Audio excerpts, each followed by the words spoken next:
to Jurassic Pals, the No Dunks summer podcast project where we're watching every movie from the Jurassic Park franchise. Today we tackle the head-scratching sequel, The Lost World, Jurassic Park. I'm J.E. Skeets here in the Classic Factory, and alongside me, as always, he loves the baby dinos, Tass Mellis. Yeah, sure. I sure do. I also love you just rolling off the Jurassic Pals. I think that's more entertaining than the actual movie. Oh, wow, thank you. Next to him, next to Tass, don't let this guy loose in San Diego. It's the bearded one, Trey Kirby.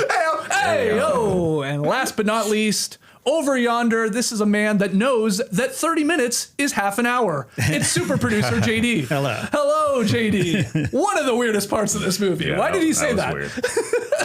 Yeah, we Just know. FYI, there's a lot of clarification in this movie, I think. Oh boy, oh boy. Appreciate you all checking out the podcast here. Maybe you're watching on YouTube. Hit the like button, subscribe, share the show. Podcast listeners, 5-star ratings and reviews. Yes, this is our second Jurassic Park here from the entire movie franchise. We really loved Jurassic Park, the original. 10 out of 10. Go check out that pod if you haven't already. But this one, The Lost World, Jurassic Park, came out May 23 of 1997. The budget, $73 million. So they gave Spielberg another $10 million from the first one. Here, go have some fun with this. It did well. It's done well. Look, it grossed nearly $620 million worldwide. And it actually set a new opening weekend record at the time. So it popped for people to go see it. People were excited about the sequel. Absolutely. And then they probably left a little disappointed. The skinny is a research team is sent to the Jurassic Park Site B island to study the dinosaurs there, while an InGen team approaches with another agenda. Oh boy. Runtime, about 2 hours and 10 minutes. Too long is the answer. Stars, Jeff Goldblum, he's back. He's the main guy this time. We got Julianne Moore, Pete Postlethwaite. Oh, yeah. I hope I'm saying that correctly. Rest in Pete. Rest in Pete to Pete Postlethwaite. And then a young Vince Vaughn is also in this movie. And it's directed by Steven Spielberg. For the final time, this will be his last go here in the Jurassic Park franchise. Obviously did the first one, that summer blockbuster that it was, and then he did a sequel. And he seemed to even hate this movie.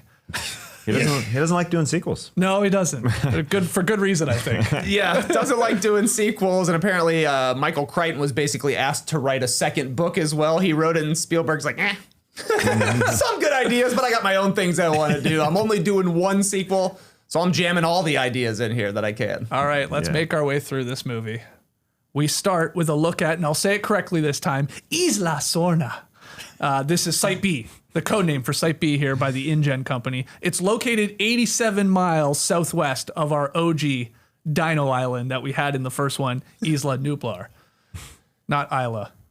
Shout out to Isla. Big shout out Isla. Okay. We know it's the Spanish word, right? Yeah, yes, okay. that's right, that's right. Just confirm. It's 87 miles away from the other island, huh? Yeah, they're all clustered, I guess, together. That's a crazy plan. 87 miles isn't that close to because what they're telling us is they're making the dinosaurs here and then traveling 90 miles nautically to bring the dinosaurs to the other place. Yeah. I feel like if John Hammond would have told people that's how they're producing the dinosaurs, it'd be like, no way, that can't work. You can't transport a dino that far. Yeah. Every time we've seen a dinosaur transported, it goes poorly. Yeah, it's a weird logistic nightmare Yeah. that he decided to fold into his whole plan here. Yeah, well, we start this off with a British couple. They are vacationing there by the island, on the island, from their private yacht. They're sipping champagne. They're eating roast beef. They got some prawns on the way. And their youngest daughter, Kathy, I think her name is, she wanders off down the beach, doing a little beach stepping. Kathy is reading some emails and tweets. And she comes across the tiny little dinosaur and sort of feeds it a little roast beef. And here come a bunch of them. And I thought at first was eaten alive. But we learned she later survived, but is attacked, I guess, by these tiny, hungry dinosaurs. Compies. Yes, compies. Yes. Our first go of the compie. We have not seen the compies. Right. Yet. The debut film for the compie. Did anybody else think that's just a baby raptor? Yeah. You know, I was like, oh, cool, baby raptor. We're going to see the next big raptor come out and eat this girl, which is what I thought at first, because I don't remember this one nearly as well as I remember the first one, which I've watched a billion times, and this one I've probably seen like 5 times now. Not as much replay value for me, but I definitely was like, oh, That's just like the baby raptor we saw hatch in the first one. Watch out for the parents coming next. Instead, a swarm of baby raptors, which are now compies. Yeah, it's a whole new thing here. I was confused at first. I think the copies are what killed Dr. Malcolm in the first book. Interesting. Okay. Yeah, I think so, if I'm remembering correctly. And then, Crichton was asked to write a sequel, and he was like, well, we're just going to bring Dr. Malcolm back. Oh, okay. But whatever, yeah. Well, funny you say bring him back, because the British mom's scream dissolves into Jeff Goldblum, Dr. Ian Malcolm. He is a doctor, right? He is. Yeah, he's a doctor. Yeah, I think. Well, I mean, he's technically a chaos mathematician, but I'm sure he Yeah. has his doctorate in I chaos know. theory. Yeah, in the first one we did, Jurassic Pals, I definitely left doctor off of his name for a majority of the time I said it. Yeah, and you were calling John Hammond Dr. Hammond. He's no doctor. Oh, I was? Oh, I think so. Is that a doctor? I don't think he's a doctor. I want to see that degree. What about the compies? Are they doctors? They do not have their PhDs. How do you know? Anyway, I was weirded out hearing Ian Malcolm, actually, because in the first one, they just call him Dr. Malcolm. yeah. It doesn't seem like an Ian to me. No, he's more of a Jeff. More of Jeff. I do love the cut, though, from Lady yelling to Malcolm yawning. And it looks like he's on an island somewhere, but he's really just standing in front of a poster. I thought that was pretty funny. I think it's my favorite shot of the entire movie. Wow. Seriously. I was like, oh, this is awesome. And then it sort of goes downhill from there. But yeah, he's in the subway and he boards a train and he's recognized by a bunch of passengers, right? The one guy in particular coming up to him and trying to get something out of him. But all I kept thinking was like, whoa, is that the Atlanta MARTA? It looks like The it. seats look identical. Yeah. To the MARTA, those orange like hard bucket seats. I thought it maybe was. I don't think it is, but And it was a super clean subway. Sitting with, okay, it wasn't MARTA then. well, it didn't seem like New York either. Sitting with my New Yorkan wife, Danielle said, "Whoa, that's clean. Too clean." And they cleaned the heck out of that thing. It felt really weird. Just the whole thing. It didn't smell like urine. Like the whole, the whole thing, the whole New York Smell-o-vision. vibe. Yeah, It you're right. didn't feel like that at all. So anything from this? I mean, we can move with some pace here on the opening of this movie here with the British couple and the daughter, and then into Malcolm. Well, I've been trying to keep a running tally of the worst parents in the franchise. Yeah, We thought that Lex and Tim's parents were the worst. the absentee parents. The yes. absentee, but I don't know. Just letting your daughter wander off on a strange island, not great. Yeah. But then again, fine. like she was trying to make her Yeah. like, hey, stay close. Okay. And the dad was the one that was like, relax, we're on a private island here. Yeah, Like, yeah. let her There's go. nobody here. What is she gonna do? Yeah. Yeah. And they don't know there's Okay. dinosaurs. I'm just trying to keep track of my rankings. So Lex and Tim's parents still number one for now. Okay. Do you think prawns are the most elitist food? Whoa. They don't good. call them shrimp, right? Shrimp for us peasants, but prawns are for the upper crust of society. That's what it felt like to me. Yeah, it feels disgusting to me. Like, I'm not a prawn man. Are you a shrimpman? Yeah, well, it depends on the day. Sometimes I think they're disgusting. Ugh, gosh, the floor of the ocean. No, thank you. They are bugs. They are the ocean's bugs. Yeah, depends on the day. But I just never saw. I just didn't know prawns were a thing in Isla Sorna. But I guess they are. My takeaway as a fan that watches Below Deck, and JD, I can't remember if you do or not. I've seen a few. Yeah, like how they're on the yacht, they're on this beautiful yacht, the super yacht. They're well staffed, of course, Yes. everything you want there. But then, feels like every episode of Below Deck, the people want to go to a private beach. Okay. And then you got to pack up everything if you're the chef and you're the staff, and you got to take the tables, and you got to take the tents, and you got to take the barbecue and all that.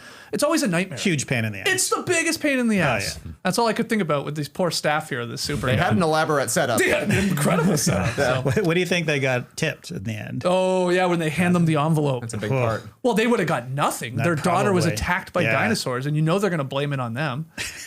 Poor staff. Well, because why'd you bring us to this island? The scent of the prawns lured in the copies. Yes. Maybe. Okay, so Malcolm shows up at this big sort of mansion here, and we meet Lex and Tim. They're back Hey! for 30 seconds. If that. They're on screen for like a minute. Oh yeah, And I that's even it. forgot because it was so quick. I thought they just showed up later because they show up later. No. This is their only cameo. This is our That's only it. Lex and Tim. I popped. I was like, yeah. Oh yeah. But oh then yeah, they're- she was. they're Yes, yes, yes. gone. Yeah, yeah. They like hug him. And then obviously it like gets into Dr. Malcolm meeting Hammond's nephew, Peter Ludlow, who is the new CEO of InGen, who accuses Malcolm of spreading false rumors about the Jurassic Park incident for payment, right? And this is like Peter saying, you signed the NDA and then you proceeded to violate the agreement.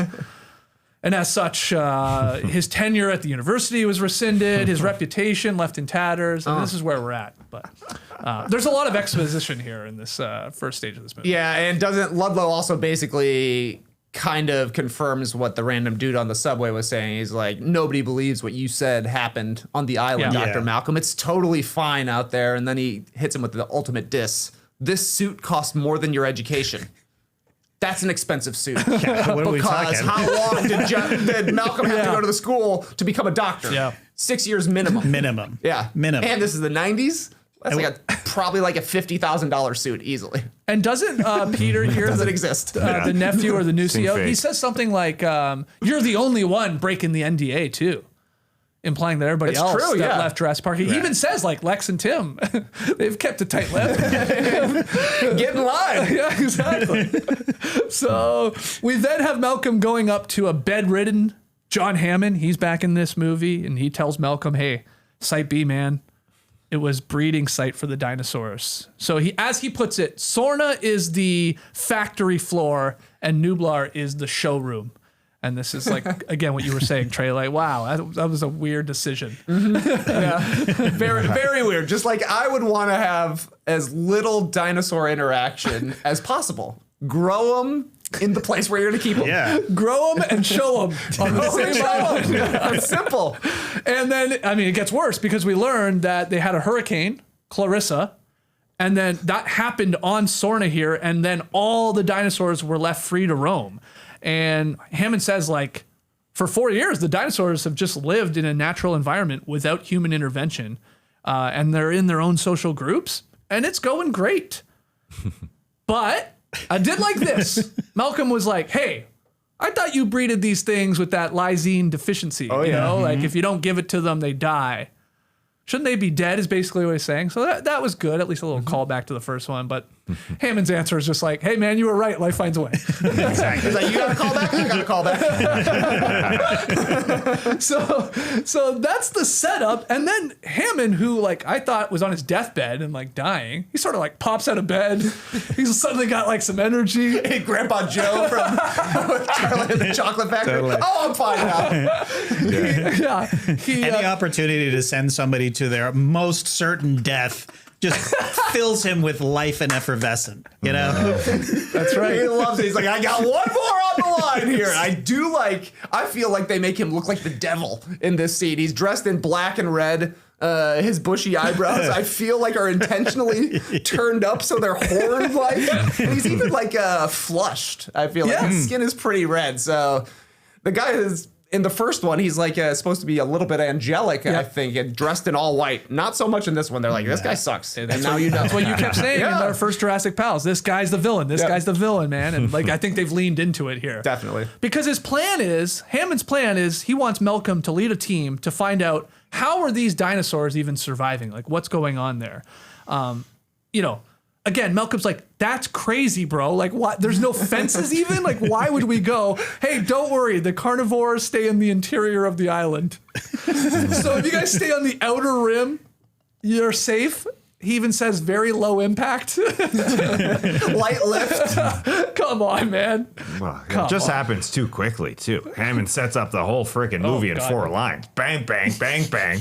And then here comes Malcolm when he's leaving with his line of, it's not a research expedition, it's a rescue operation, and it's leaving now. And then the dramatic music already. Dang, dang, dang. Like, it's way too early. It all happens way too early. It was so slow and so all-worthy, the first one. Like, the wondering was happening. The wonderment of it all. And here it's just like, bop, bop, it's over. Yeah. So, yeah, Hammond says, I got the Site B team. It's going to consist of Nick Van Owen. That's going to be Vince Vaughn, a videographer. Eddie Carr, played by Richard Schiff, a field equipment expert. An unnamed paleontologist that they just sort of skip over. I mean, we'll get to in 1 second, but like no, an unnamed that killed me. And of course, yeah. And of course, Malcolm will be the fourth. So Peter is opposed to this idea. He wants to use Site B for profits to take InGen out of Chapter 11 bankruptcy. After the incident with this British couple, the board took control from InGen, from Hammond. So Hammond says, look, the only way to get this back or to save this is to get public support to stop all this commercial exploitation. So that's why this thing's even happening, this mission, if you want to call it that. Send these four in, document everything, and that's going to win the people over, and then we'll, I guess, keep these animals alive. Exactly. Don't trust Hammond. He wants to keep the animals alive. He's telling you right here, but I think great line by Malcolm. You went from a capitalist to a naturalist in just 4 years. That's something. I love it. Yeah. And this is a very cute line too, because Sir Richard Attenborough, who is Hammond, not Doctor, I almost said it, JD, his brother is naturalist Sir David Attenborough. Right. Damn. Yeah. You just turned into your brother in 4 years. I didn't even said that. It'd be very confusing in the movie. So Malcolm refuses Hammond's offer. Okay, that's smart. But, and then Tassie sort of alluded to it. He's like, oh, your girlfriend's there. That paleontologist that I didn't name. Sarah Harding, which is Julianne Moore. She's already there, man. She's got a great flight, good deal on a flight out. She went first. Want to get there early, scout locations. And the other additional members are to meet her there. And this is where Malcolm's like, you sent my girlfriend to this island alone? And Malcolm says, yeah, this is now a rescue mission because now I got to go get Sarah. Okay. Yeah. So and there's a weird moment where Hammond is like, Goldblum says it's a rescue mission. Then he turns around and he's like counting on his fingers. He's like, 1, 2, 3, 4. And he goes, aha, yes, I got him. And then continues on. Like what? Like he's like, I've got everybody. Like whatever happened, like he's going under duress, but I got everybody. So that's what he was doing when he counted? I guess. Yeah. I don't know. Like, and there is a moment where he's handing him the binders of the, here's Nick and here's such and such. Yeah, and he holds the paleontologist close to his breast. I can't reveal who it is just yet. That'll be my ace in the hole, your girlfriend's there in your face. Well, like, also, how long has she been there? Like, they lived together. I was like, you didn't notice she was gone? Yeah, they tried to cover their tracks. I thought she has a line later, I'm always traveling. Or something. I'm always on the road, and you love that. Yeah. Fair enough. He's like, true. I do love that. I love it when you're gone. Goldblum, he likes to get married and stuff, One of the craziest parts of this scene to me is right at the end, Malcolm makes a call, and he holds his phone in his right hand on the left side of his face. I've never seen anybody do that before. Chaos theory, man. You'd never expect it. You pick up a phone with your right hand 99% of the time to the right ear. But this one time, it goes to the left. Well, he's holding binders, isn't he? Isn't he holding all the shit stuff? Yeah. Maybe. So there's some weird hand gestures. Malcolm gives him the get out of here. It's a real slow hand gesture. There's some weird stuff in that. Yeah. So, okay, Malcolm goes and meets this team, right? Because now he's got to speed things up because he's got to go rescue Sarah, who's there by herself on this island, this Site B with all the dinosaurs that are like just roaming free. So he meets his team. It's Nick and Eddie. Nick, again, is Vince Vaughn. We get right away that Vince Vaughn, Nick is like a ladies' man. Yep. But then nothing comes of that. Right. Nope. Nope. Join Greenpeace for the women. Yeah. 80% women. 80% women. I Googled that. It's not true. Or at least there's no proof of that. Right. Okay. And then we meet Malcolm's daughter. I believed it when he said it. Did you? Okay. We meet Malcolm's daughter, Kelly, played by Vanessa Lee Chester, and she wants to come along on the expedition, but Malcolm explains that she can't go. And man, this was a long scene, I thought, between her and her dad. We learned that she likes the Sega, which I was like, respect. I was a Sega guy. And that she was cut from her gymnastics team, and that's going to pay off, of course, later. But like, I also was struggling like hell in this scene to figure out like, what is the family dynamic here? What is going on? Who's with who? Where's the mom? You're with Julianne Moore. Sarah. Like, it was a little confusing.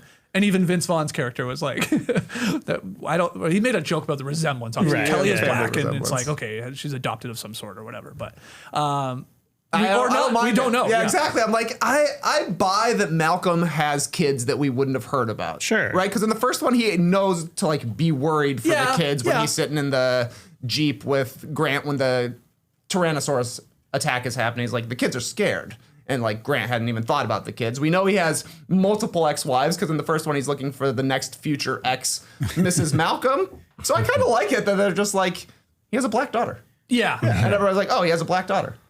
It's not fine. Yeah, for sure. Yeah, and it's not cares? the race of the daughter. It is just like, did we really need a daughter or a kid at all in this movie? Right. And they shoehorn it in for sure Yes. to get her out Right. there. Yeah. Because she'll show up. Yeah, they never reveal who the mom is. No. His previous relationship. It doesn't matter. Apparently, young Mila Kunis was also in the role for this this daughter, but they decided a different direction, and she was great later.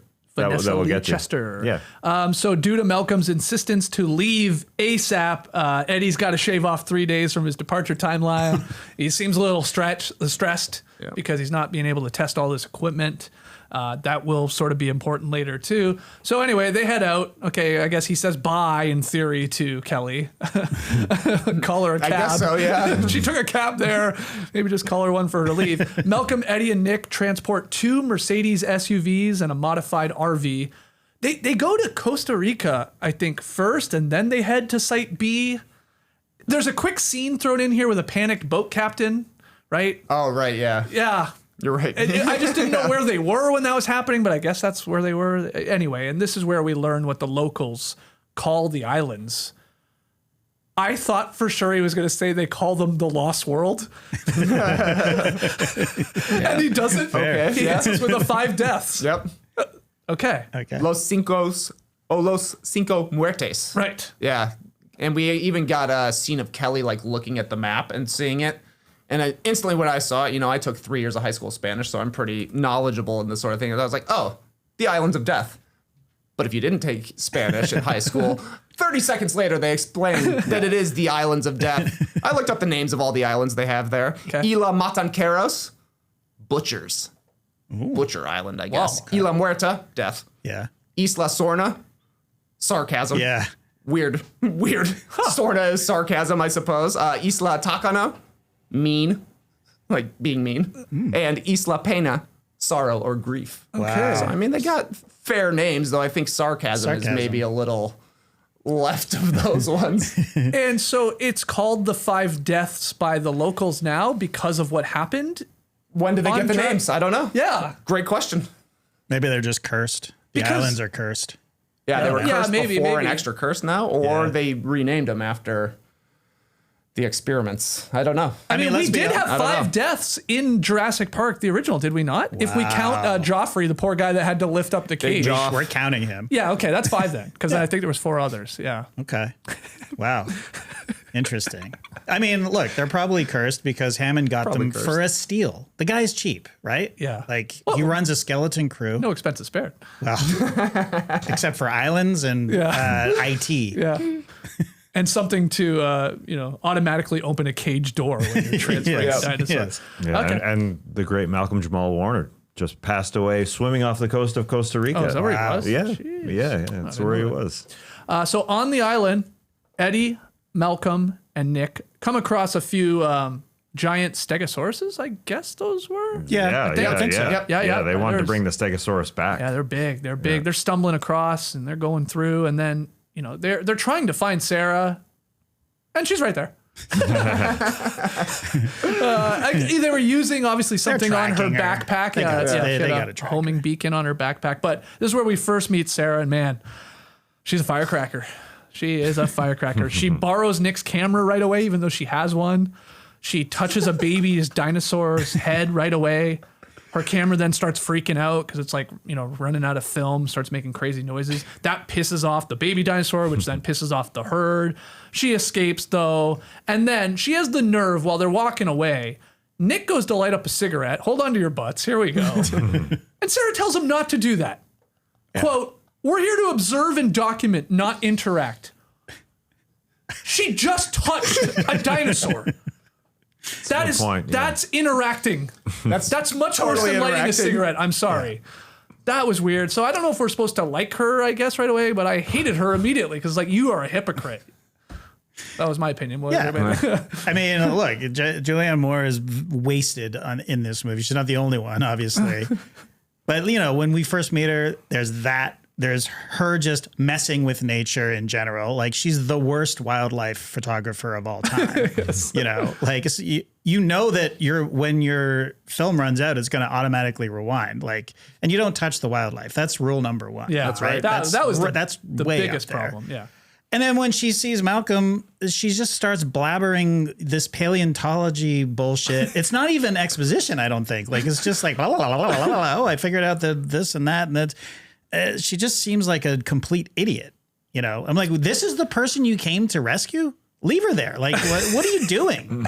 Get out now, man. Get out now. Exactly. Well, she does say two, I guess, important things. She says the herbivores are eating a lysine-rich diet. That's helping them survive. Literally, who cares? I know. You're right. You are right. I mean, like, that had to be explained, but also you could have just left it at, they found a way. Life found a way, right? We don't need her. Like, you know, it did not ring true. Like, you know, your girlfriend's missing.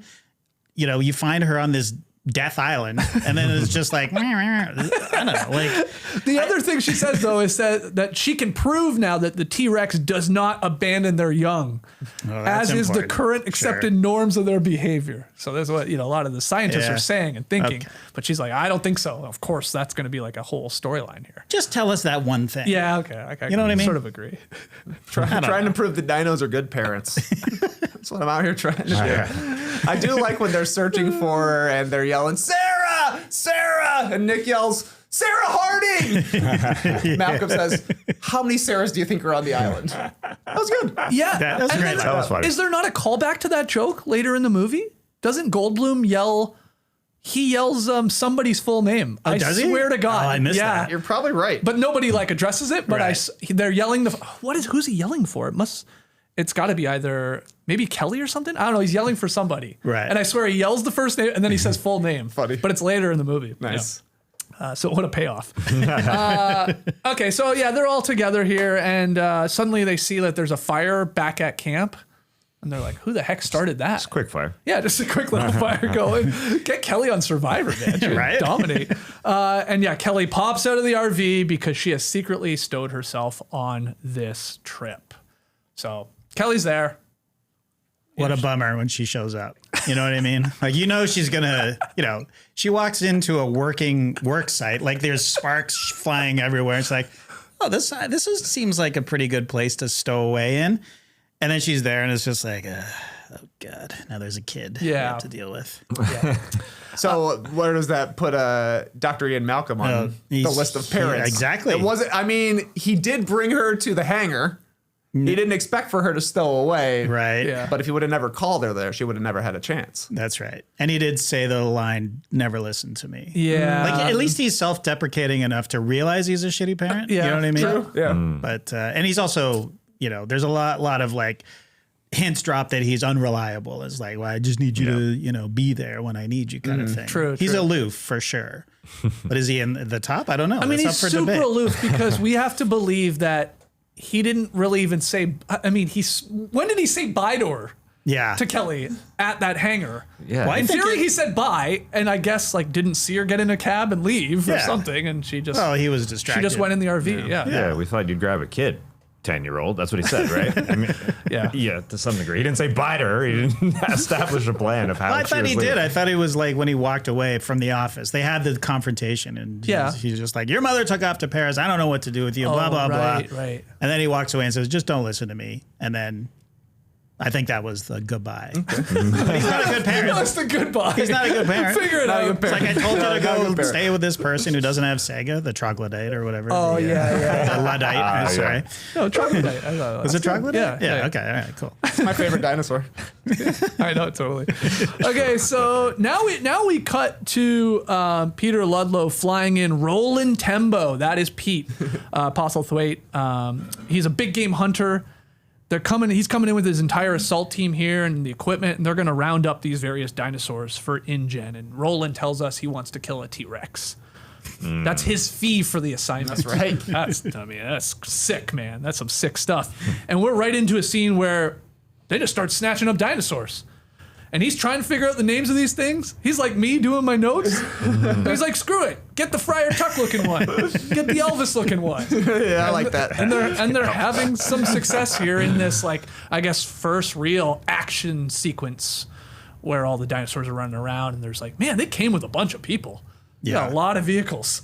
Yeah, they got quite the crew together pretty quickly. But I guess Nick tells us eventually, is like, yeah, I knew these guys were coming. So we had to finish our work before they got here, which obviously didn't happen. But I do like that they're showing us the contrast of like, look, every other person we've met so far in the franchise, including the first movie, like they're there because they want to see dinosaurs, because they're interested in dinosaurs. And like, this is a once in a lifetime opportunity.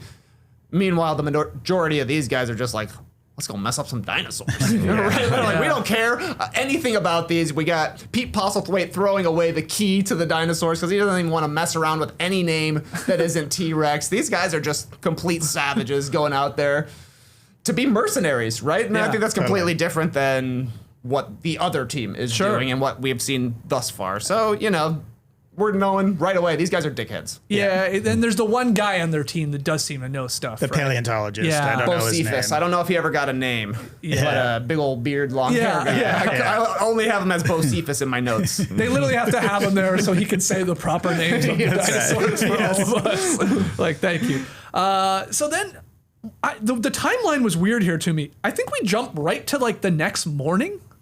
Because this is where we have Roland finding the infant T-Rex. You're right. It was like, okay, we just jumped right to the next day. Yeah, they probably kind of. I thought that was just later in the day. I don't like that night No, or something? I thought they were doing all their hunting. It got dark. Oh. And then it's the T-Rex scene, the infant T-Rex is like morning again.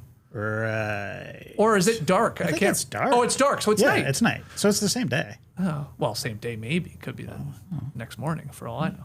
Anyway, it doesn't matter. The T-Rex is chained up. The little baby He T-Rex. ain't wasting time, that's for sure. No, He's like, I'm hunting right away. You guys set up camp. Yeah. I'll be back with a T-Rex in momentarily. Yeah, and they chain it up, and they're hoping the cries are going to bring the parents to the base, and that's where they can hunt them down. And that T-Rex, that little baby T-Rex, it's wailing like a mother. It's going crazy.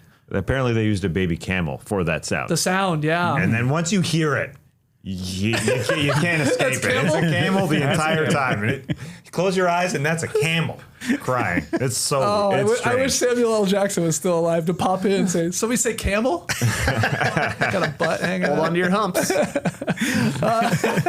So later that night, I guess, then Hammond's crew sneaks up on the Dino Snatchers. Peter is making a presentation to the InGen board about his plan, which is this dinosaur-themed park in San Diego.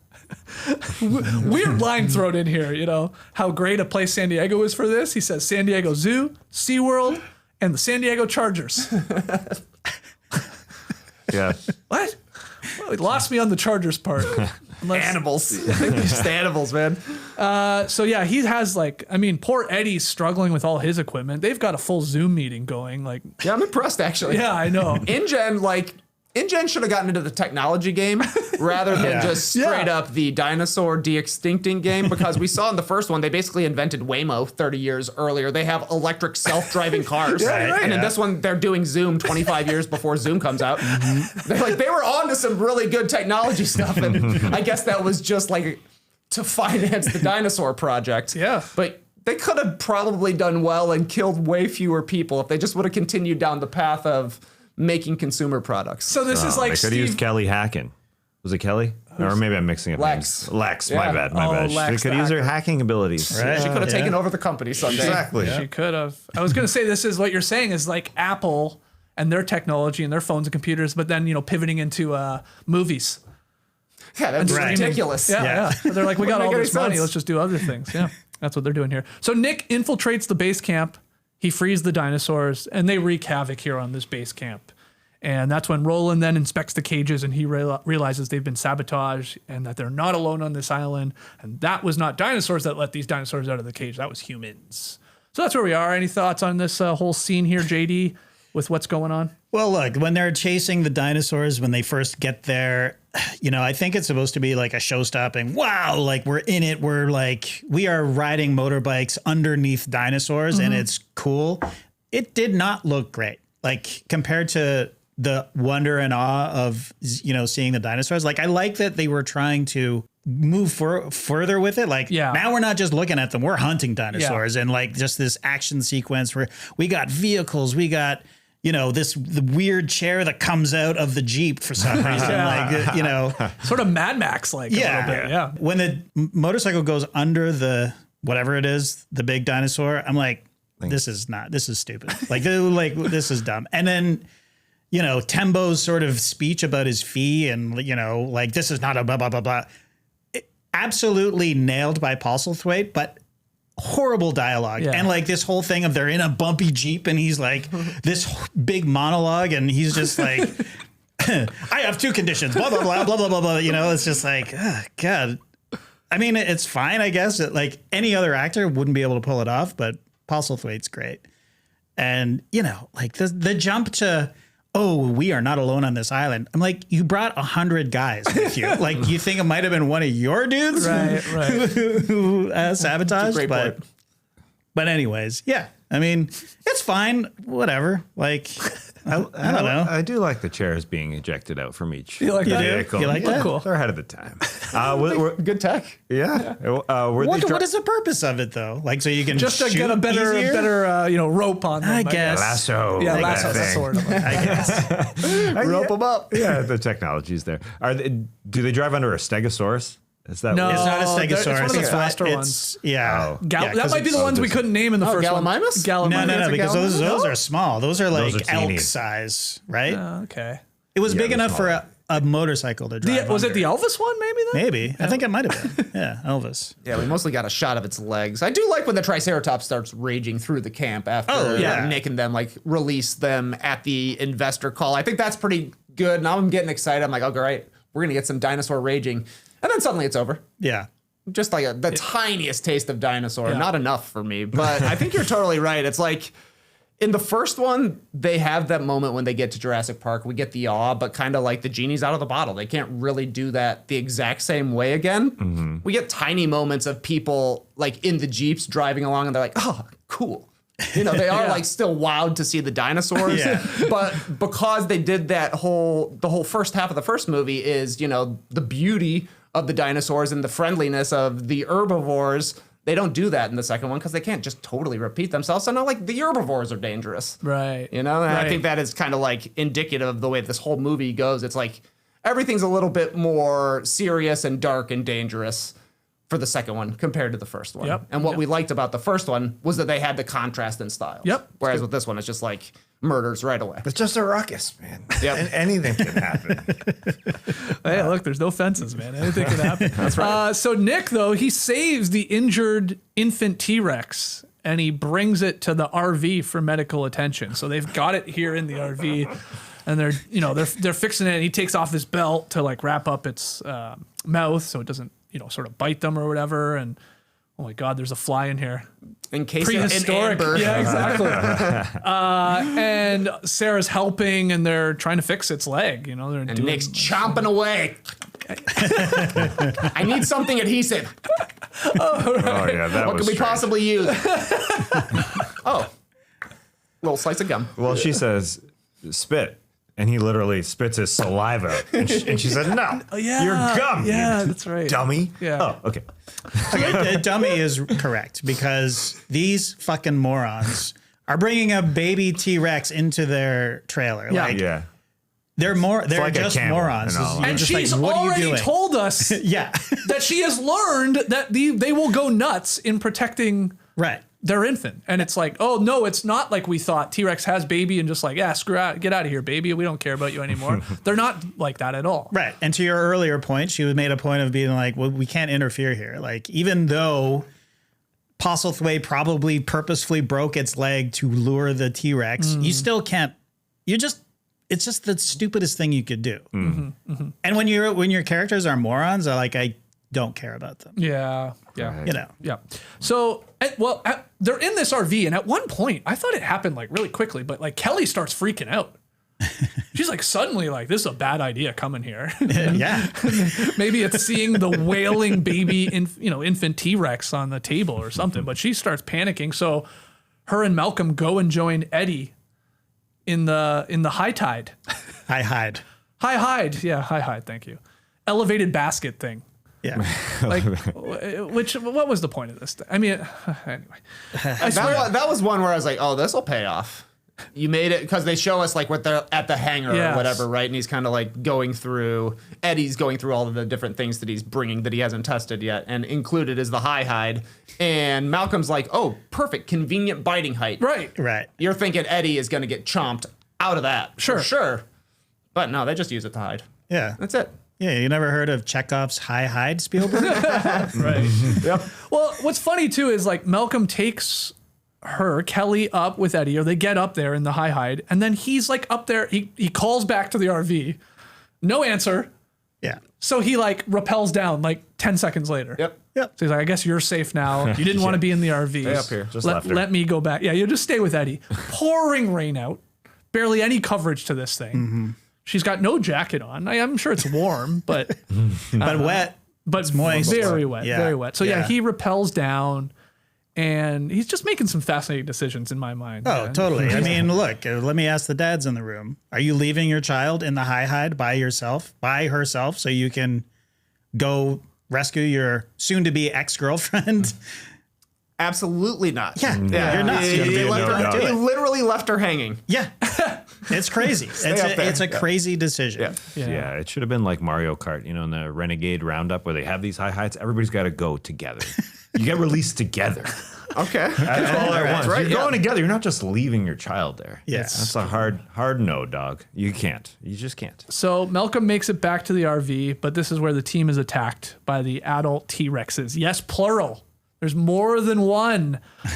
There's a cool part. We got both of them on both sides of the RV. Yeah, like we're doing some reveal. more. We're doing some more big dino looking through window work here, but that's fine to play that. Sure. That hit again, and you're doubling it up now. They're on both sides. This is by far the best scene in the movie for me. The whole trailer sequence. Like, the whole trailer sequence. Quite long. I think it goes on a little too long it's when it's good. off the cliff. I'm with But JD on this one. I love it. But Sarah says they're not hunting. They came for their infant. Yep. We knew that. So they open the door. They give the baby T-Rex back. Like, just give it back to them. They'll probably like take it and leave. But they're not done. They're not done. No. They're still angry. So this is where they flip the RV and they push it over a cliff, and it's teetering over the edge, right? I guess like at least half of the RV is hanging off the edge. The other is sort of on land. Yeah, that's the weird part. Because the dinos disappear after pushing it half. Yeah, Why don't like- they finish the job? Yeah, they're like, that's good enough. Yeah. They got distracted. They They left. just left. Right. They leave and come back and leave and come back like 3 times, right? Yeah. Don't they? Sort of. They definitely twice. They get the baby back. They leave. Then Goldblum's about to get on the radio, and he's like, "Uh-oh, this is gonna be bad." They get smashed up. Then they leave again. I think it's 3 times. Yeah. They definitely come back for Eddie. Yeah. Yes. Yeah, they I come guess back they ready. hear the. But yeah, why wouldn't they just finish the job and it's just Knock the weird. whole thing over. It Yeah. felt weird. Yeah. Well, it's teetering over the edge, and Sarah falls onto the window on the one end of the thing.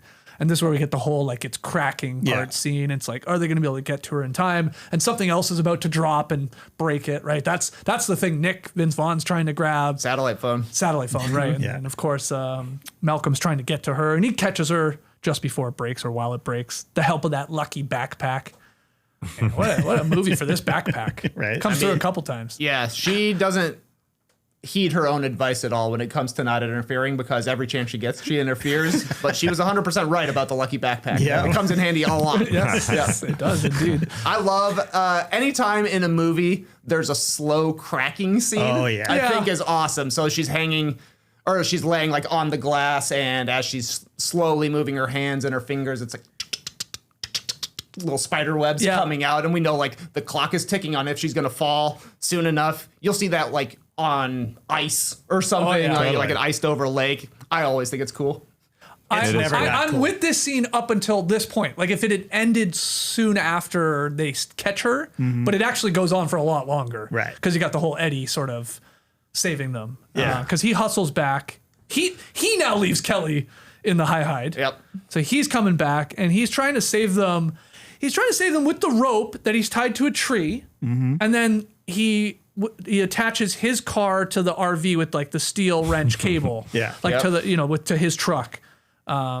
And then, this is what he's doing. He's got two things going, right? He's got them on the rope, and he has some complications with that. And then he's obviously got the truck part, got complications with that because the T-Rex has come back, like you said. Yeah. And he eventually gets eaten. He can't decide what to do. It's like he's on a hamster wheel. Like his feet just start working. He's like, this way or that way, this way or that way. He just can't grapple it. I mean, that's what I like about it, and that's why I think it works. On paper, it feels tedious, and I can see how somebody would think this is going on way too long. But I don't know. It worked for me. Just the tension of them being stuck at the bottom of this thing and him trying to work out, how am I going to do this? And then he gets eaten by a T-Rex. I was getting a little confused with the ropes and what was tied and where the heck everything was. But I went back and I did look at it again. I was like, okay, it does make sense what he's trying to do. Right. Yep. But he's got a lot to do. And there's two T-Rexes coming back. Exactly. Single-handedly trying to, save these people while fending off T-Rexes. And he's stuck in the mud. He's slipping all over the place. And then the gun gets stuck, right? Like, it's kind of frustrating to watch, but also like, you're like, holy shit. It worked for me. Tough death for our guy, Eddie. Yeah. Oh, yeah. Double chomp. Oof. Tossed in the air. Yeah. Like throwing popcorn in their mouths. Hey, toss me a kernel of Eddie, please. Yeah, that's true. I would have liked to have seen the two dinosaurs, the two T-Rexes, do a little lady and tramp with Eddie. They would have kissed. Meet me at the belt. Yeah. I like that his airbag goes off. Yeah, that's that was funny. That was a good part. Yeah. Long scene, but goodbye, Eddie. Don't worry, though. 10 minutes is how long it took. Is that what it was? From the dino push. I did go back, not to get all analytic, but just felt from the first dino push to that. Okay. Yeah. Maybe it feels like an even longer scene because we are with them in the RV for a good chunk. Oh, yeah. Before that, too. So, Yeah. What do you think of the orders? 3 cheeseburgers, no onions for Nick, and an apple turnover for Sarah. Too many times the most craziest things are happening to these people for them to throw some zingers in. I don't. That was an interesting time. That was an interesting time to have some fun. It does happen in Jurassic Park, which we love, though. The tone is different. Look, Jeff Goldblum is different in this movie. He is thrust into the leading man position. Yeah. He is in dad mode. And, when you're in dad mode, you're kind of less fun, like it's easier for him to be wisecracking and when he's just observing the action, rather than being in the action. Yes, you know what I'm saying? So, yeah. And as you said, Julianne Moore just wasn't peak Julianne Moore. No. And also I'll say Vince Vaughn should have easily stepped into that role of the wisecracking smartass. You know what I mean? Because look, Spielberg saw him in Swingers. I rough cut his Swingers, apparently, we were talking about. Yeah. And, the guy has comedy chops. He's been in some of the best comedies ever, in the last, in the next 10 years of his career. After this, yeah. Like, he has comedy chops. He is just as funny as Jeff Goldblum in a different way.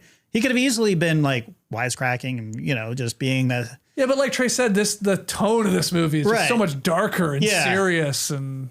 Yeah, but if he's Dr. Malcolm in the first movie is a bit of an asshole, right? Yeah. Clearly. So make Vince Vaughn the bit of an asshole. He is a bit of an asshole in this movie. Yeah. But, just make him funny. And those kind of lines feel better coming from an asshole in a tense situation, I guess is my point. Yeah, I agree with that. That's why, to me, Vince Vaughn's best scene is when he meets Ian Malcolm and they're talking about Greenpeace for women. And he's like, oh, how noble of you. He said, noble was last year. This year I'm getting paid. And that to me is like Vince Vaughn in Double Down Trent mode. And that's when he's at his best in any movie is when he's like the fast talking, slick talking asshole guy. And he doesn't get to do that. Exactly. He doesn't get to do that nearly enough in this, I don't think. No, his role in this movie is not a lot. Really?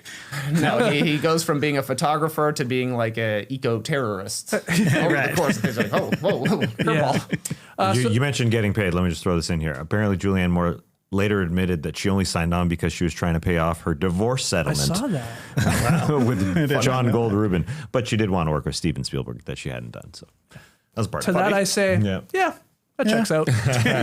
Take a check. Yeah. Peter, Roland, the mercenaries, they come to the RV site. So they rescue Malcolm.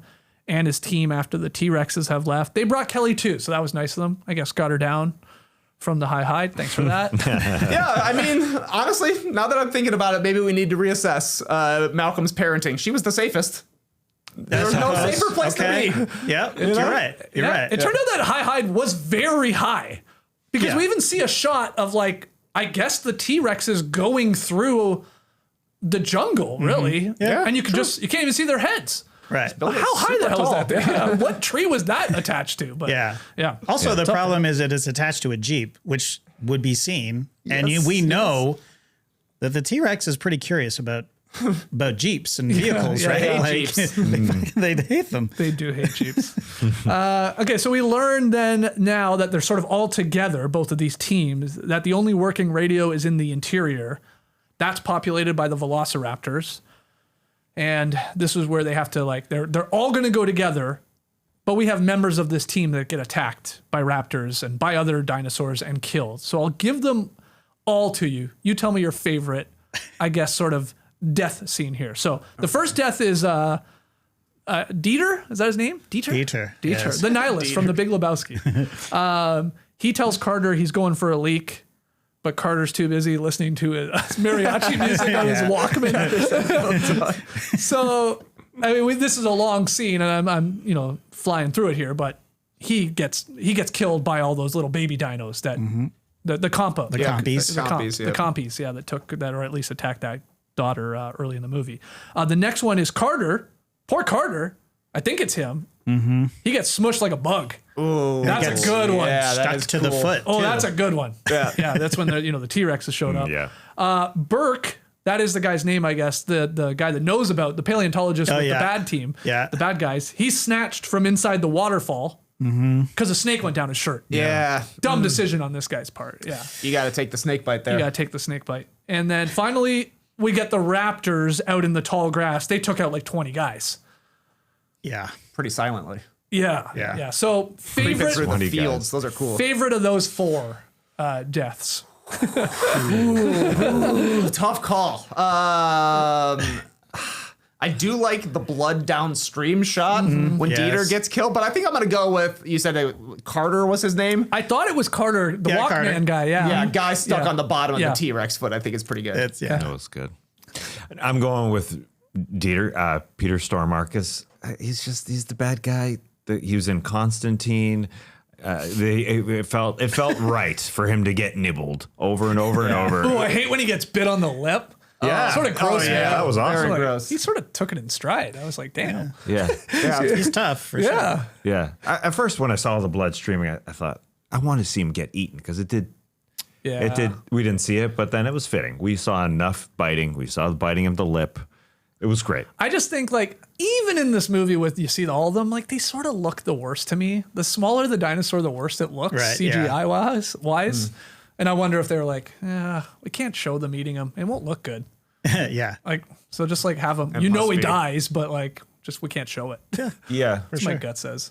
Yeah, because they don't show it with the little girl No. either. Like, think maybe it would the just look first like bite. crap. Yeah, probably the CGI bites and blood is the part that's the problem. Yep. Yeah. I mean, I want to give a little bit of justice for Dieter because he did the one good thing in the whole movie was when he zaps the compy with the little cattle prod. The paleontologist is like, they don't have no reason to fear man. He zaps him. Now he does. Well, you just did a very good thing because now the compies are going to be afraid of the natural predators, men. Right. Okay. They'll be like afraid to go after them. You know what I mean? Like The so it's compies good- are going to be afraid to go after humans. yeah, because they he zap zapped them. Well, and then they'll stay away from But the he died compies. from the compies. Yeah, I know, but That's what I'm makes just it saying so that fitting. that's- They go back and they go got get 'em. revenge, man. yeah, but we want wildlife to be afraid of humans. Is what I'm saying. Right. Because it's good for everybody. Long term, you think it plays out. Long term, it's better. Short term, bad for him It's bad personally, for him. but Well, you think the he compy was went back himself. and told all his friends and was like, this guy. Yes, because I still believe I still believe they're all doctors. Yeah, right. Yeah, you're right. So they're well educated Fair compies. enough. Yeah. Fair enough. Yeah, so there are all these deaths, and like again, there's a whole bunch of them here. Nick heads out ahead of the others. of his little team. He manages to get a message off to the boat waiting in the seas around the island. And then Malcolm, Sarah, and Kelly arrive soon after. Where are they at? They're at just like something that was the breeding facility? I think so. Yeah. Okay. Yeah. The operations center or whatever, communication center. I don't know. They call it names. But what is it? The village, right? The buildings. We have the three of them, Malcolm, Sarah, and Kelly. They are fighting off a pack of raptors. There's a lot going on here. They get sort of separated a little bit because Malcolm's in the Jeep at first. They're in that building.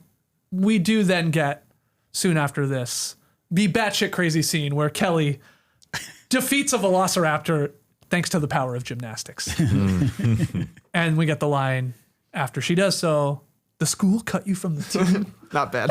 Not bad. That's all right. Like for the zingers following up, I thought the zinger was better than the stunt. In this one, unfortunately, there are some parts I like to this before we get to her uneven bars routine. Like, I love the Raptors. Okay, first of all, the Lucky Pack comes in handy for Sarah again. A raptor jumps on her back, but lands on the pack and rips it off, so she gets a little bit of leeway to go. Her and Kelly get into that room where they eventually have to climb up and all that stuff. And then I love when the Raptors are chasing Malcolm and he uses a door, goes in through the door, but then the Raptor just busts through the window. Yeah, totally. So Malcolm leaps back out the door again. I thought that was great. That part was good. I even liked the digging part where they're trying to dig to go under something, and the velociraptors are also digging on the other side, and they're like having this race. Cool close-ups of them digging. Obviously much faster. Great digging shots. Yeah. I just remember in 97 watching this movie and just like, I didn't get up and leave the theater after she kicks the velociraptor, but like it's so bad. Oh, I saw it opening weekend and I remember groans. Like the packed theater, people were like, what? They were like pissed. She's up there and she like looks at the bar and like Sarah's like, what are you doing? What are you doing? And then jumps on it, spin, kick. Yeah. See it through the thing. It's like, come on. Brutal. And right before that, you were talking about, Trey, about the Jeff Goldblum versus the Raptors. This highlights how wrong he is for this leading sort of running around thing, because he's so jazzy, you know, like he's just, it feels like a musical number, you know what I mean? Like he's like,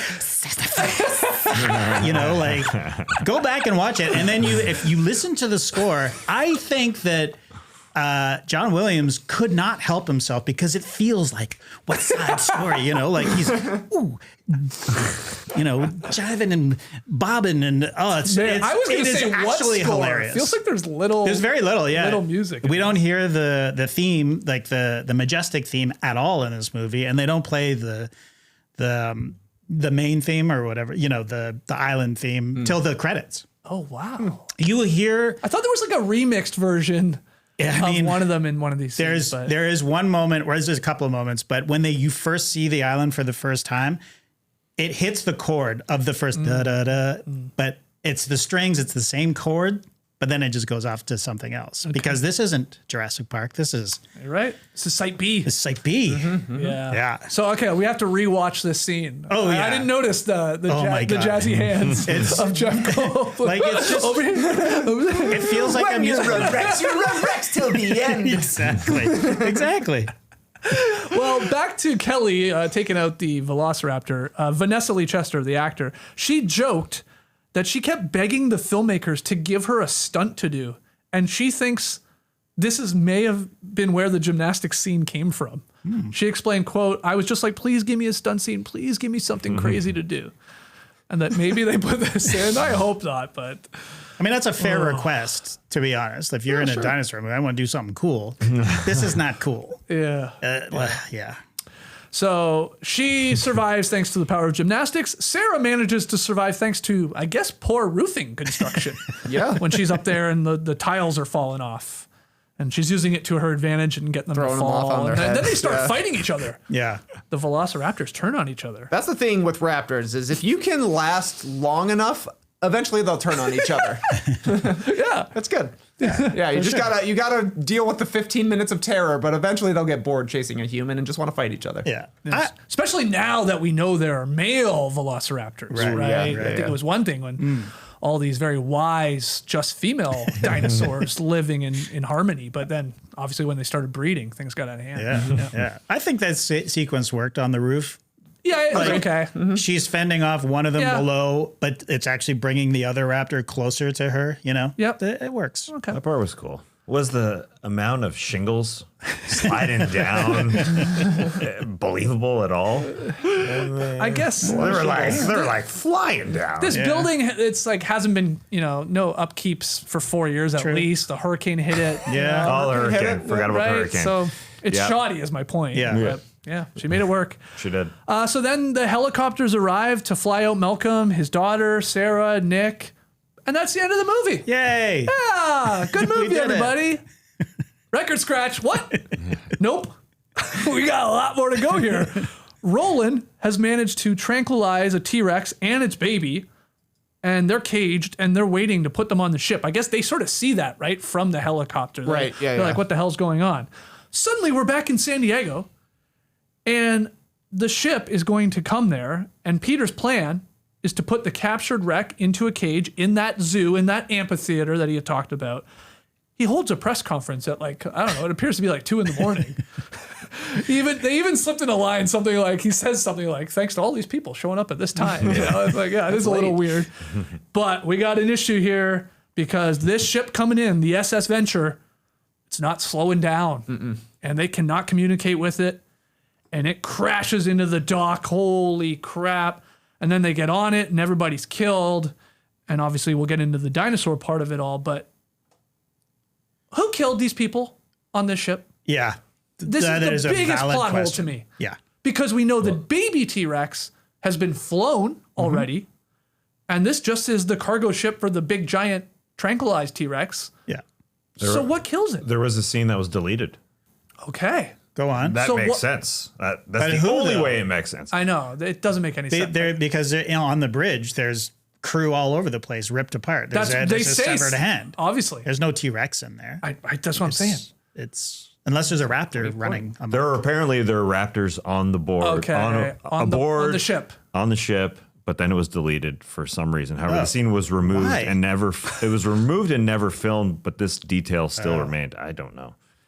I don't have an answer. That's the only thing that makes sense is like when they were putting the T-Rex on, that other dinosaurs got on, probably velociraptors, let's be honest. And then they took out everybody, hence why nobody could communicate and it crashed into the dock. There's no Because they're other all dead. explanation. And the T-Rex is still in the cargo thing. That's a great point. Like, I mean, you're buying that everybody in the cargo hold is dead.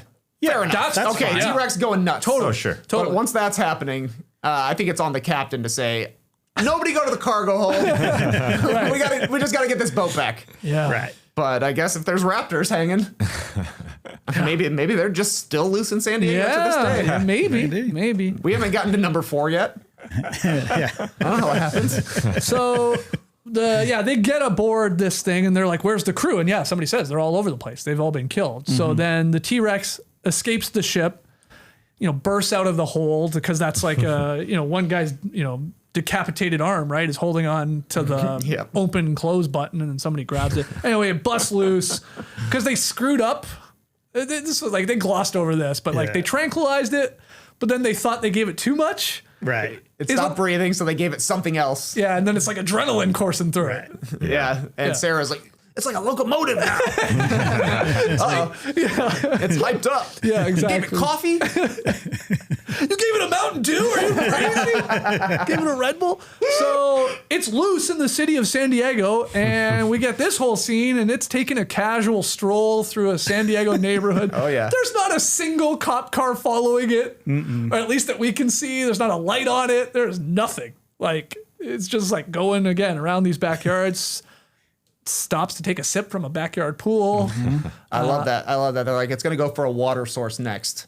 It was on a boat 1 second ago. It's on a pier, but now I'm going to go find a swimming pool. Yeah. Saltier. Salt water. Salt water, yeah. And then it Chlorine water. It eats the family dog. Rest in peace to the family dog. And we get the scene with the kid waking up his kids or his parents. Yeah. Okay. Where do these parents rank? I mean, they're kind of dicks. They're yeah, big time. Yeah, this boy has cried dinosaur before though. Yeah. Slash wolf. Obviously. Yeah.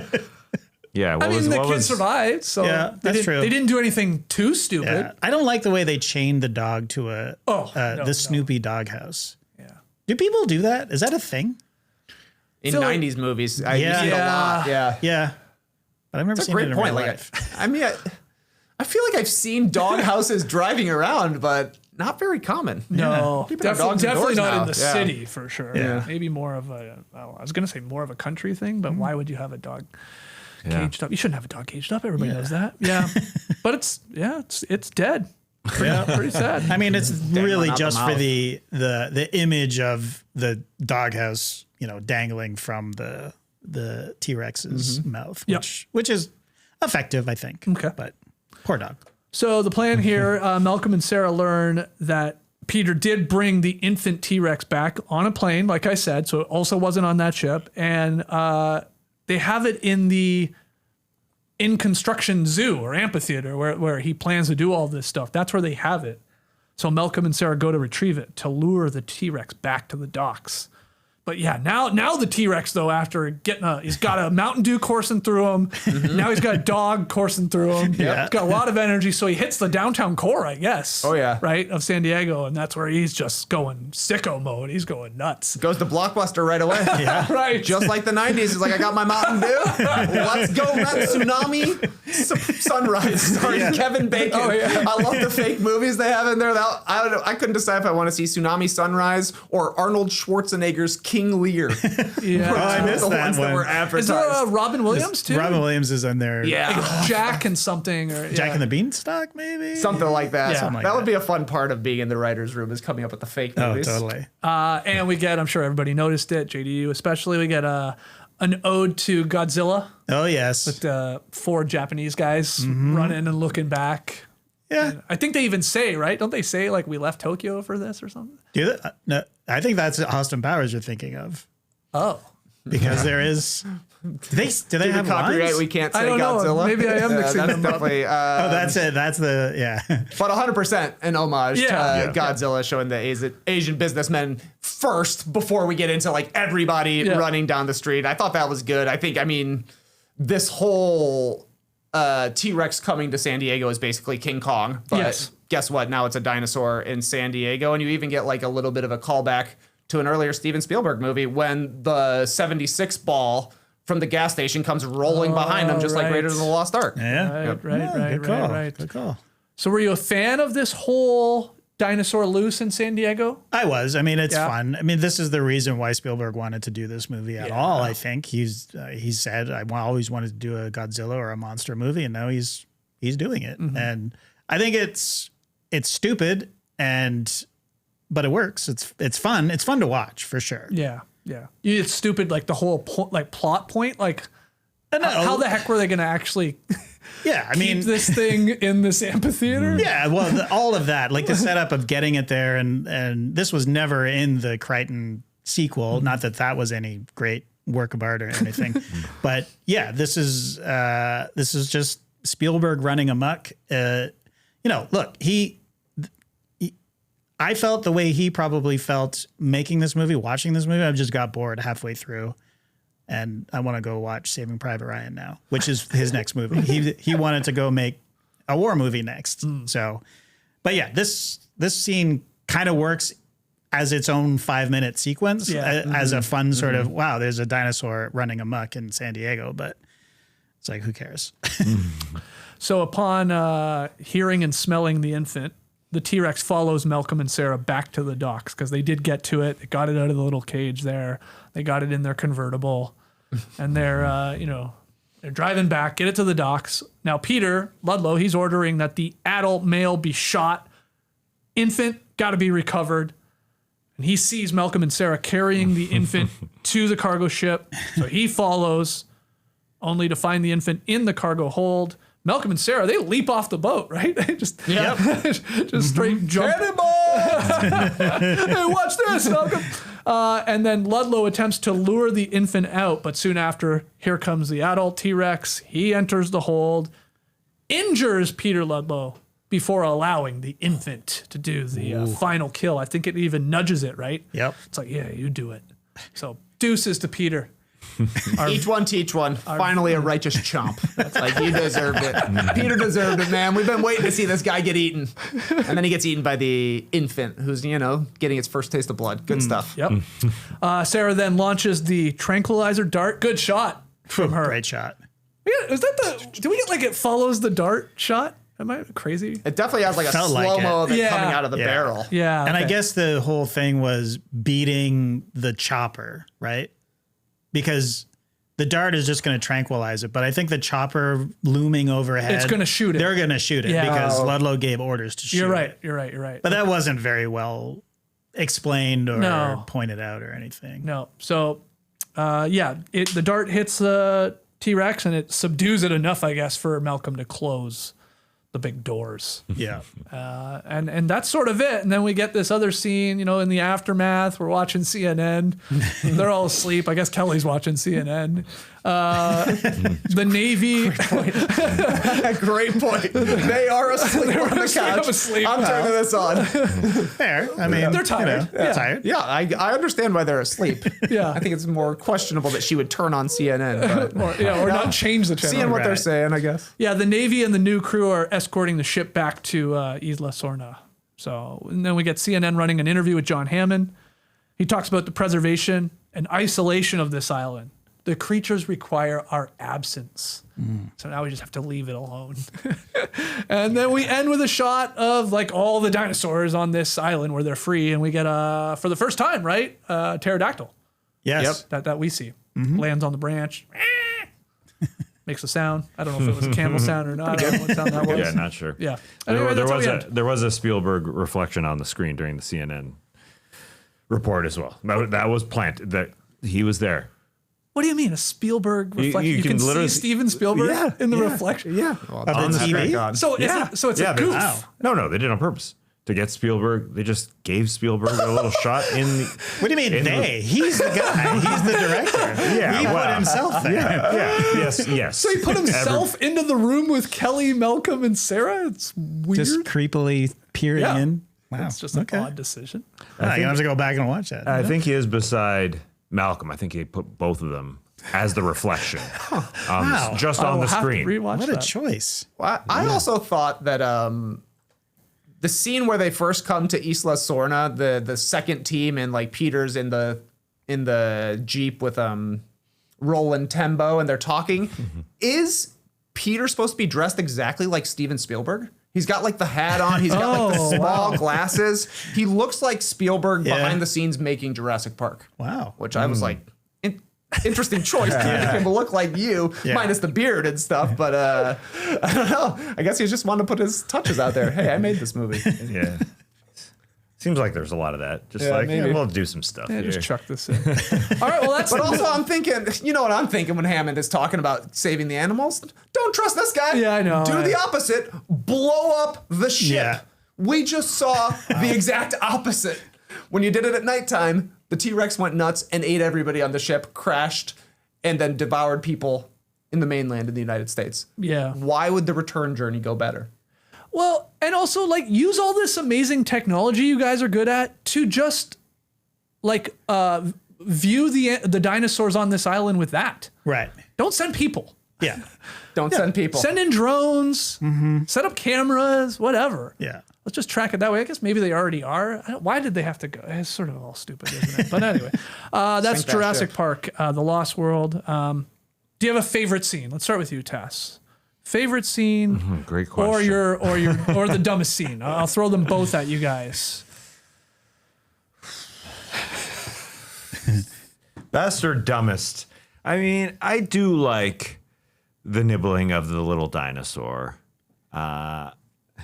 Just that. Okay. Just that. It keeps on going. It's not just Yeah, one they keep nibble. bothering them. Yeah. Yeah. Yeah, it's they fight. It's a death by 1,000 nibbles. Yeah. So yeah, that part's fun to me. Okay. It's fun the way it's a nuisance at first and then it just escalates and then it kills him in the Yeah. end. Yeah. And he's like mean to them and all that. Yeah. Of course. Yeah. As for a dumb scene A or dumbest plot point. now I got to defend the gymnastics move. Okay. Please have at I'm it. not fighting. I'm not fighting for the type of move. It was just for the kids. That's all it was. It was just the kids. The kids apparently complained after the first movie that there weren't enough dinosaurs. So this was just. It was literally just for the kids. Let the kid do something cool. Let the kid flip. It was strange. I was gotta wondering, I'm admit. like, okay, this movie came out in 97. We had a Summer Olympics in 96, I assume. Yeah. Like, were we riding that wave? Maybe. I assume. That was Kerry Strug Olympics, is right? it? Yeah. I think Kerry Strug was 1996. I think you're right. Yeah. It's Atlanta. That's She Atlanta. was Yeah. humongous. Yeah. She was a huge star, so you can see why gymnastics were on the mind. Yeah, that was nice. Yep. 96? When's Gabby Douglas come into our lives? Oh, later. Much later. Much She's like later. 2012, I think. Okay, forget Yeah. Okay, anyway. 2016. Okay, I'll just like maybe big gymnastics like teamed up with big dinosaurs. Yeah. There we go. All right, what about you, Trey? Favorite scene and then dumbest scene? There are 3 scenes that like I think really carry the movie from a set piece standpoint. Like I'm with JD. I like the San Diego sequence, but it just feels completely tacked on. Sure. As like Spielberg's like, I'm only making this last Jurassic Park movie. I got to do it monster style if I'm going to do it. So I like the scene, but it's probably best just watching that scene because it definitely feels like a third ending to the movie, which is a little bit weird. I also do like the scene when, for whatever reason, they decide to go to sleep on the ground in T-Rex territory. Yeah. Questionable decision, but I love the visual of like the T-Rex poking its head into the tent. And when the it tent. finally wakes up, it stands up and it's got the tent all Yeah, I over like its that. head. I think that's played pretty well. That leads to the guy getting stomped and stepped on the bottom of his foot, and then a long hair guy getting eaten after he gets bit by a snake. I think that's all pretty good. But best scene for me is RV going over the edge. I love it. I think it's the whole part of it is good. Starting with, you think it's one dino, you think it's one T-Rex, turns out to be 2 of them. They get the thing back. They do leave and come back quite a few times for sure. But every time I'm like, oh yeah, T-Rexes are bad. They ain't over yet. Okay, as for dumbest scene. The flipping, man. Yeah. That's the flipping. It's a big groan. Yeah. It's tough not to groan at that. Yeah. JD, any other dumb scenes, or are you going with that one as well? I'm going with that one. Dr. Malcolm jazz dancing with. Yeah, I got to rewatch that. Yeah, it's hilarious. I actually love it, so I shouldn't say it's the dumbest. I got to shout out Vince Vaughn here, backing up a cargo van in that warehouse scene. You know what I mean? The first time we see him, Okay. he's just backing up a van. And it like right onto the set, right on its mark, you know? Okay. And then he gets out and then they have the whole Greenpeace talk. But just imagine you're Vince Vaughn, your breakout movie hasn't even come out yet, I don't think, or it just came out. You're working with Steven Spielberg for the first time. I'm nervous backing up a van in general. Like my car, I don't think I'd be able to back up my car. Right. But the pressure, you know what I mean? It's like you're not just acting, you're driving a van backwards, hitting a mark, getting out, all in one shot. Like, that's impressive. We don't know how many takes it took. We don't, well, you're right, but. He killed like 3 people. Yeah, and, like, exactly. delayed shooting by weeks. Yeah. Yeah. Like, Okay. go back and watch it. He's just very confidently just backs up that van, and I was like, God damn, Vince Vaughn. You got cojones. His character, Nick, too, I guess I skipped by it. He stole the particular bullets, right? He did. From Roland, yeah. That is a dumb scene to me. That is a dumb thing that he does. Another dumb thing that the character does in a movie. Like, Yeah. why would you've already sort of met and, you have your differences with Tembo, but, he's the one guy that could probably protect you from Save a you. T-Rex. Yeah. Let him have his bullets, and that's the reason why if he hadn't have taken those bullets, that T-Rex would have been probably dead and not on the island or in San Diego. Right. Because he ends up having to tranquilize him instead. So anyway, Why? 2 shotgun blasts taking down a T-Rex, you think? did you see those bullets? They I don't know. they're big. Trust They're in big. Tembo. Trust in Tembo. Yeah, Tembo knows what he's doing. He knows what he's doing. Is he your favorite character from this movie? Oh, by a lot. Yeah? Yeah, I mean, he's a caricature of the, the great hunter or Yeah. whatever, but I think Paul Slithwaite nails it. I mean, I think you said it, like he's great in everything. So His every character time- does develop, I guess, too. Yeah, it's got an arc. He's I'm going to kill the biggest predator. And then he's like, you know what? Respect to the biggest predator. What's his line? I believe I've spent enough time in the company of death. Yeah. That's a great line. Yeah. So yeah. He's really heartbroken over a guy that died out there too that we barely met in this movie. Yeah, Dieter, man. Not Dieter. No, it wasn't Dieter. It's Ajay? Ajay. Yeah. Yeah. You're right. It's You're right. Ajay, who we see like in a handful of scenes, but he's devastated that he's been killed. Yeah. We need a spinoff. What were these guys doing before? Yeah, I know. That's right. It's like a lot of, they're isolated, I'm sure, a lot of big game hunting. Yeah. Spending a lot of time together, really spotter. bonding. Yeah. Not saying it's, Brokeback Mountain or anything Yeah. out there on, but you never know. You never know. He was You never know. heartbroken. They had a strong bond. Yeah. Maybe this is why the WNBA chose Toronto Tembo. It's close. It's a nod. It's a nod. Raptors first. Tembo with the WNBA. Oh, that's good.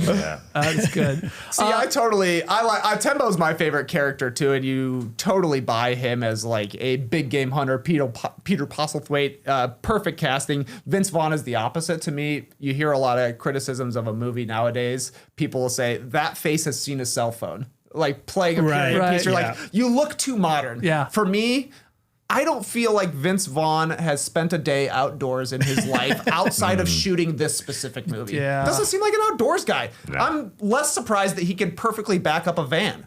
Right. Right? Like he seems like he would be a good driver. Right. I don't know why.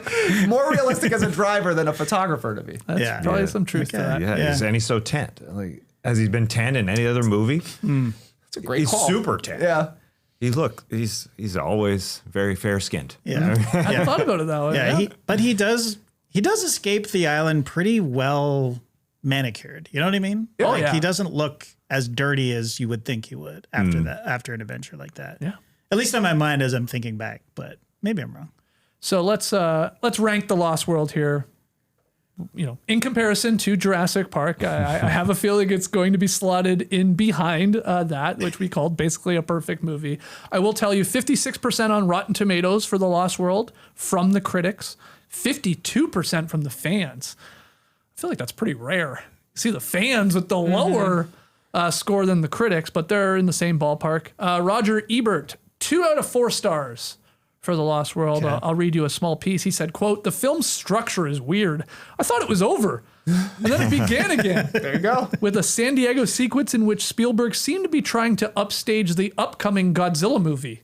Because that was Matthew Broderick. coming out soon. Yep. And can we really believe that a ship could ram a pier at full speed and remain seaworthy? Ooh, good point. The problem with the Spoiler, movie, Roger. Yeah. Jesus. The problem with the movie is that the dinosaurs aren't allowed to be the stars. Wow. That's what Roger thinks. So on a scale of 1 to 10, how would you rank this movie, The Lost World, Jurassic Park? Roger put it perfectly. This is a 2 out of 10. Because, 2. Okay, wow. Oh, careful what you do. I know what's you're coming. Right. You're right. I've never been good at the hey, rank these 5 things or rank these 10 things. I always slot it way too low. You're right.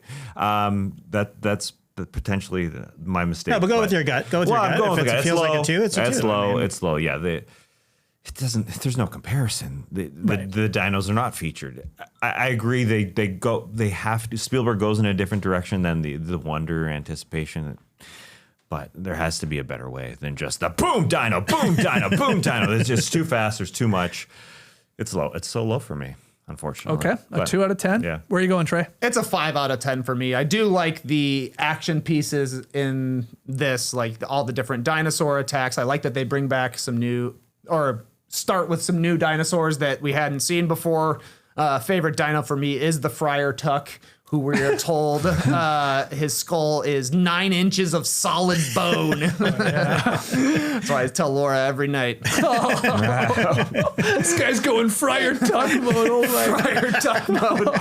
Hey, tuck me in, Laura. But Friar fucker.